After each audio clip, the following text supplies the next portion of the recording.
Hind everyone. तो आज हम लोग जो बात करने वाले हैं वो बात करने वाले हुए हैं कि जब भी हम देखते हैं भाई, किताब में पढ़ते हैं, बुक में, तो देखते हैं कि जो शुगर बना रहता है वो साइक्लिक स्ट्रक्चर भी रहता है ना। तो ये साइक्लिक स्ट्रक्चर कैसे बनता है शुगर में, पहली चीज़ तो इस लेक्चर में इनको हम देखेंगे। दूसरा, कौन कौन से साइक्लिक स्ट्रक्चर होते हैं। तीसरा, एनोमर क्या होता है। ठीक है, ये बहुत सारे एग्जाम में पूछा जाता है। हेमी एसिटल और हेमी कीटल क्या है। एनोमेरिक कार्बन किसको बोलते हैं। पायरान और फ्यूरान जो रिंग होती है, रिंग स्ट्रक्चर होता है, वो क्या है। ठीक है, तो सबसे पहले हम लोग देखेंगे कि जो ये हेमी एसिटल है और हेमी कीटल ये क्या है। ठीक है ना। तो हेमी एसिटल और हेमी कीटल से ही बात शुरू होगी, तो वहाँ से ही कॉन्सेप्ट आएगा एनोमर का और एनोमेरिक कार्बन का, और वहीं से आएगा पायरान और फ्यूरान रिंग फॉर्मेशन इन C5, मतलब पेंटोज और हेक्सोज शुगर का। तो ये क्लियर होना चाहिए, ठीक है ना। तो चलिए पहले देखते हैं कि एनोमर क्या है, सॉरी हेमी एसिटल और हेमी कीटल क्या है। तो ये ऑलरेडी लिखा हुआ है, आपने पढ़ा होगा। Reaction between alcohol and aldehyde or ketone to form derivatives called hemiacetal or हेमीकीटल। तो मोटी मोटी बात है कि भाई अल्कोहल है, उसका रिएक्शन होगा एल्डिहाइड और या कीटोन से, तो जो मॉलिक्यूल बनेगा उसको हेमी एसिटल या हेमीकीटल कहते हैं। अच्छा, अब इस रिएक्शन को थोड़ा हम लोग देख लेते हैं। तो देखिए यहाँ पे आपको दिखाया गया है कि एक जो है वो क्या है, एल्डिहाइड है, और एक कीटोन, एक एल्डिहाइड है और एक अल्कोहल है ना, ये मार्कर। हाँ ठीक है ना। तो देखिए ये एल्डिहाइड है भाई, ये एल्डिहाइड ग्रुप है ये, और इससे किसका रिएक्शन हो रहा है, एक अल्कोहल R2OH, ये अल्कोहल है। और इस तरह के रिएक्शन कैसे होते हैं, SN1 रिएक्शन होते हैं। ये न्यूक्लियोफाइल है, इसका अटैक होगा, ये जो कार्बन है इसके ऊपर यहाँ पार्शियली पॉजिटिव होगा क्योंकि ये इलेक्ट्रॉन को पुल कर रहा है। तो देखिए एल्डिहाइड और अल्कोहल का रिएक्शन होगा तो जो मॉलिक्यूल बनता है उसी को हम लोग बोलते हैं हेमी एसिटल। क्या बोलेंगे भाई, हेमी एसिटल। ध्यान रहे कि अभी तक जो ये रिएक्शन हुआ था, ये कार्बन था, ये ऑप्टिकली एक्टिव नहीं था। This was not optically active, this was not chiral centre. इस एल्डिहाइड के अंदर जो कार्बन था वो ऑप्टिकली एक्टिव नहीं था, लेकिन यहाँ पे जैसे ही हेमी एसिटल बना ये ऑप्टिकली एक्टिव हो गया, ये एक कायरल सेंटर हो गया, ऑप्टिकल सेंटर हो गया, कायरल सेंटर हो गया। ठीक है ना। उसी तरह से देखिए सेकेंड रिएक्शन अगर अल्कोहल के साथ होता है तो जो मॉलिक्यूल बनता है उसको हम लोग बोलते हैं acetal. Again it is a chiral centre. ठीक है ना। तो ये ध्यान रहेगा आपको कि एल्डिहाइड है, अगर उसका रिएक्शन होता है अल्कोहल से तो फर्स्ट टाइम जब रिएक्शन होगा तो हेमी एसिटल बनेगा और ऑप्टिकल सेंटर क्रिएट हो जाएगा। उसके बाद एसिटल बनेगा, वो भी ऑप्टिकली एक्टिव होगा। अच्छा, फर्स्ट मॉलिक्यूल अगर कीटोन से अल्कोहल का रिएक्ट करता है, अब अल्कोहल ये देखिए कीटोन है, ये क्या है, कीटोन है, इसका जो है अल्कोहल से रिएक्शन हो रहा है।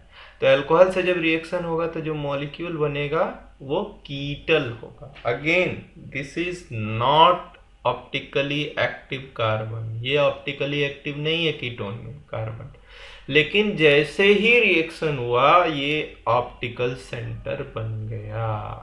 ठीक है ना। अच्छा, उसके बाद सेकेंड अल्कोहल से रिएक्शन होगा तो again it is optical centre and the molecule is called ketal. Acetal, ketal, hemi acetal, hemi ketal, सबको समझ में आ गया।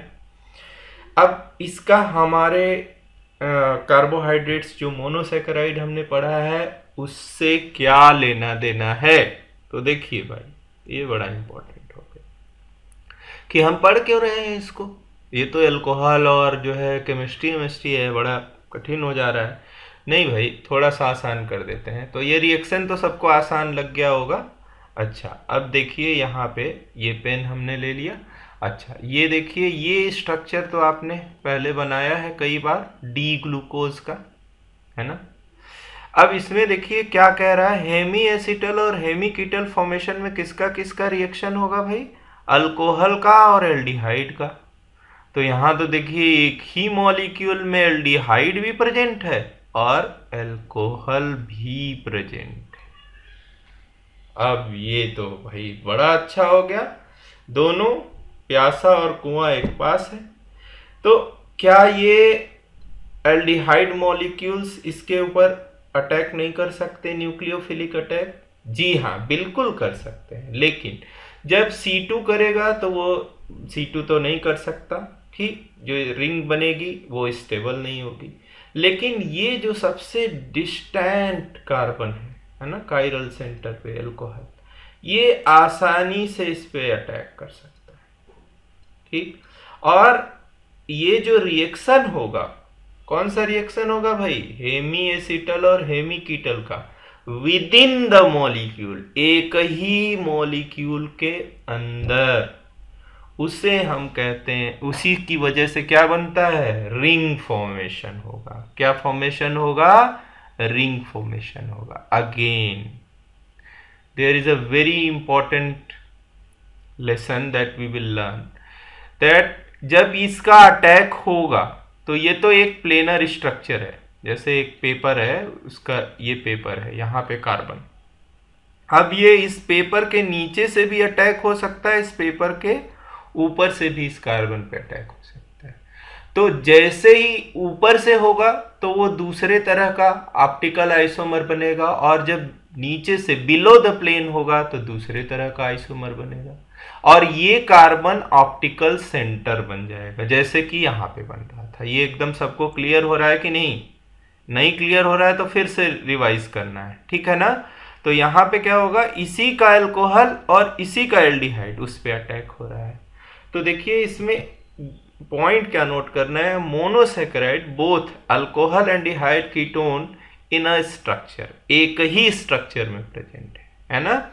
और इसमें सबसे ज्यादा जो कॉमन जो है रिंग स्ट्रक्चर बनता है वो C6 मतलब हेक्सोजेस और पेंटोजेस का बनता है। इसीलिए डीएनए में आप देखते हैं न्यूक्लियोटाइड का स्ट्रक्चर बनाते हैं तो वहाँ रिंग स्ट्रक्चर C5 का राइबोज का रहता है ना।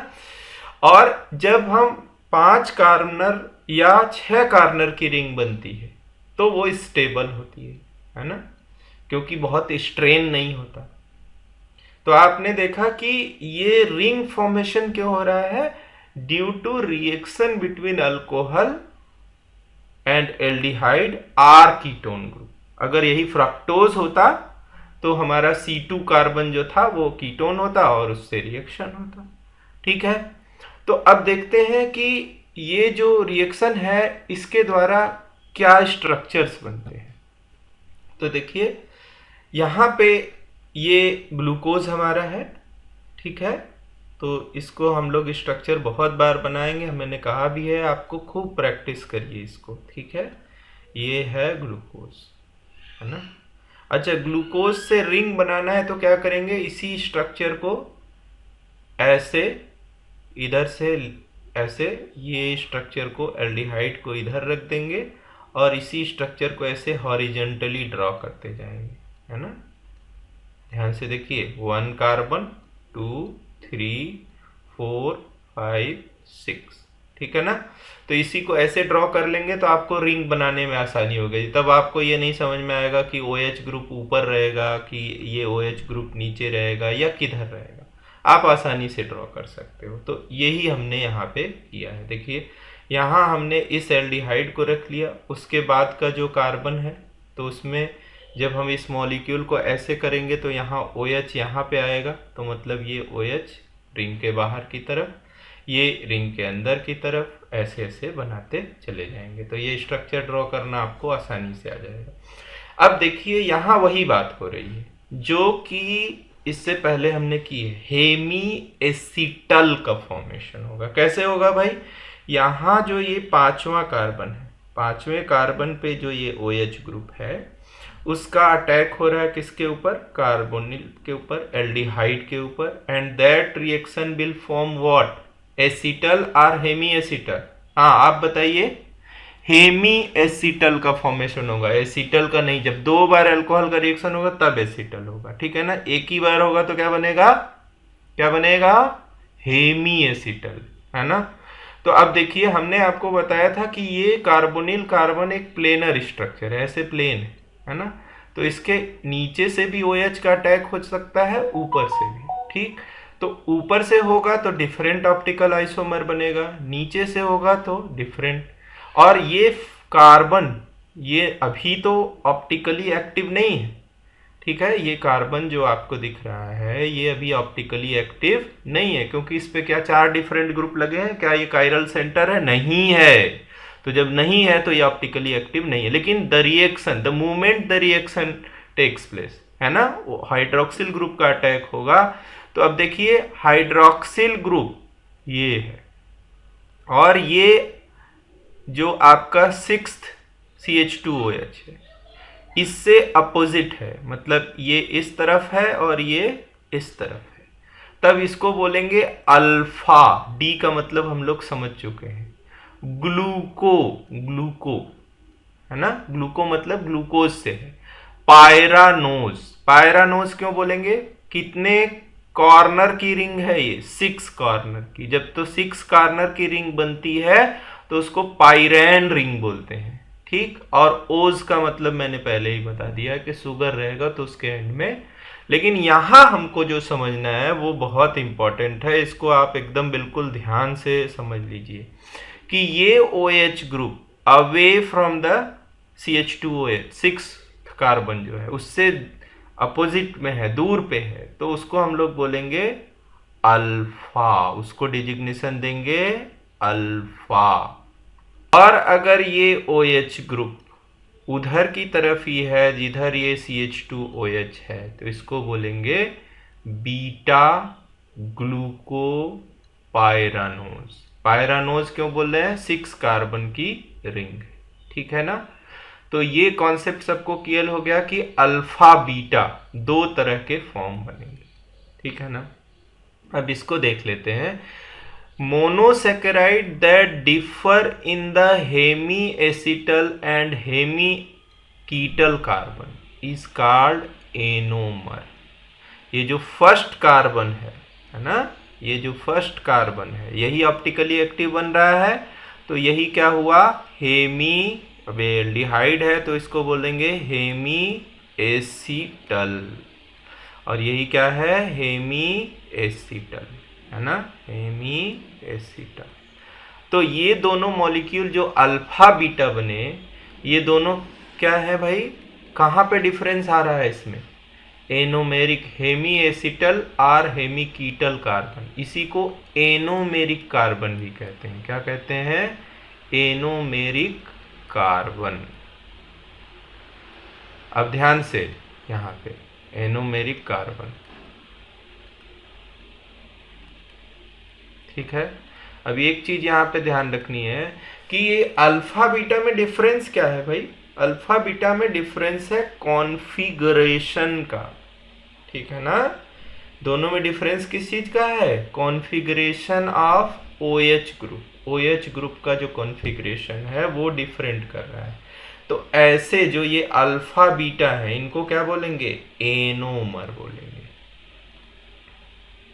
और जहां पे डिफर कर रहे हैं उस कार्बन को क्या बोलेंगे? तो यहाँ कार्बन कौन सा है? C1 है। देखिए इसको काउंटिंग करेंगे तो यहाँ 1 2 3 4 5 6, तो ये कौन सा कार्बन है? C1। तो C1 ही क्या हुआ हमारा?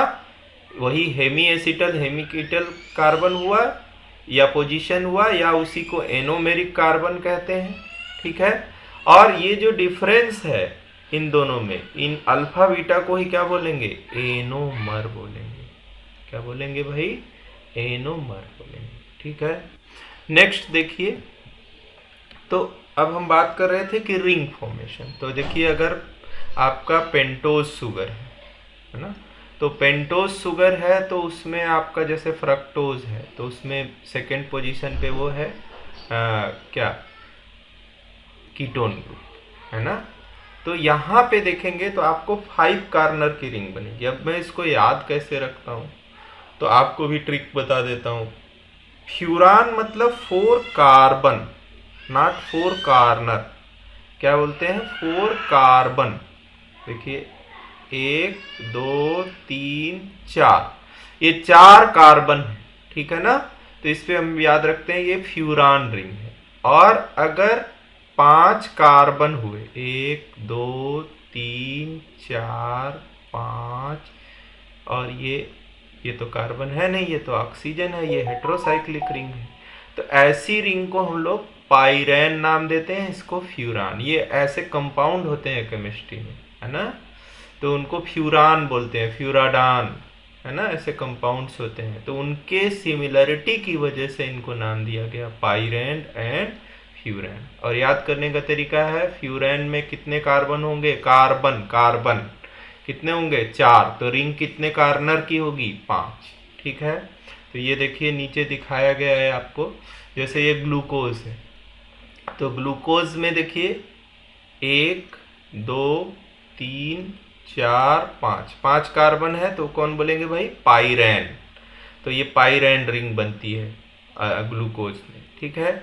उसी तरह से इसमें देखिए ये फ्रक्टोज है तो फ्रक्टोज में कीटोन ग्रुप सेकेंड कार्बन पे है। तो सेकेंड कार्बन पे रहेगा तो आपका एक कार्बन बाहर ना चला जाएगा। अटैक तो OH ग्रुप का किस पे होगा, कार्बोनिल कार्बन जो होगा, या फिर कीटोन या एल्डिहाइड होगा। तो आपका यहाँ सेकेंड कार्बन है, ये थर्ड फोर्थ फिफ्थ। लेकिन टोटल कितने कार्बन इन्वॉल्व है इस रिंग में, 4। तो ये कैसी रिंग हुई, फ्यूरान रिंग हुई। और ये कैसी हुई, पाइरेन रिंग हुई। ये भी बहुत इम्पोर्टेंट है, कभी कभी एग्जाम में आता है। अच्छा, म्यूटा रोटेशन क्या है, म्यूटा रोटेशन, म्यूटा रोटेशन को समझ लीजिए भाई, ये अक्सर पूछता है एग्जाम्स में। जो ये एनोमर्स हैं इनका आपस में सॉल्यूशन में कन्वर्जन हो सकता है। तो अल्फा को अगर बीटा बनना है तो फिर से रिंग ओपन होगी, है ना। फिर से वो बॉन्ड टूटेगा, जो हेमी एसिटल बना है वो ब्रेक हो जाएगा और फिर से स्ट्रेट चेन होगा, फिर से अटैक होगा, then there will be formation of beta. तो अल्फा स्ट्रेट चेन और इसके बाद बीटा, है ना। तो ये जो इस तरह का कन्वर्जन होता है अल्फा से बीटा, बीटा से अल्फा का, इसी को हम क्या कहते हैं, म्यूटा रोटेशन कहते हैं, ठीक है ना। तो यहाँ तक आई होप कि आपको क्लियर हो गया हो। अद्वैता एकेडमी के सभी व्यूअर्स का बहुत बहुत धन्यवाद, आभार। आप हमें लाइक कर सकते हैं, शेयर कर सकते हैं। यदि आपको ये चैनल पसंद आया है तो आप इसे सब्सक्राइब कर सकते हैं। और बहुत महत्वपूर्ण है कि आप बेल आइकन दबाना ना भूलें, जिससे कि आप हमारे अगले वीडियो का अपडेट प्राप्त कर सकें। और सबसे इम्पोर्टेंट है कि आप जो है, आपको अगर इन वीडियोस में कहीं भी कोई प्रश्न लगता है या आपको ऐसा लगता है कि छूट गया है तो आप कमेंट सेक्शन में ज़रूर बताएं। बहुत बहुत धन्यवाद।